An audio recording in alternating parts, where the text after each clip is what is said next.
په انسانانو بشپړه تکیه مه کوه. زړه ټول په یوه چا پورې مه تړه چې سبا درنه هغه ځان لرې کړي، زړه دې مات شي او تکیه درنه لرې شي، را وغورځېږي. د ځان او د خپلې کورنۍ خیال ډېر ساته. کرکه له چا مه کوه، دا دې ذهن ناروغه کوي، زړه دې د دنیا له خوبایۍ توروي، ژوند دې بې خونده کوي. کرکه هغه کسان کوي چې ژوند کې ناکام وي. ته که د بریا په طرف روان یې، کرکه له هیچا مه کوه. د نه ویلو هنر زده کړه. هر چا ته په هره خبره کې هو مه وایه.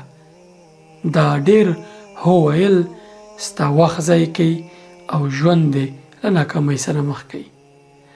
نه ویل هنر دی چې په کوم ځای کې سړی نه وایي، کوم ځای کې هو وایي، دا زده کړه. هغه ملګري له خپل لیسته لرې کړه چې ستا وخت ضایع کوي، منفي انرژي درکوي، ټوله خبره منفي مثبته خبره ترې نه اورې. ته یو ښه پلان ورسره شریک کړې، هغه درته ووایي چې دا خو ناکامه کېږي. ته راشې د زړه خبره ورته وکړې، د ده نه داسې خبره وانه اورې چې زړه دې پرې خوږ شي.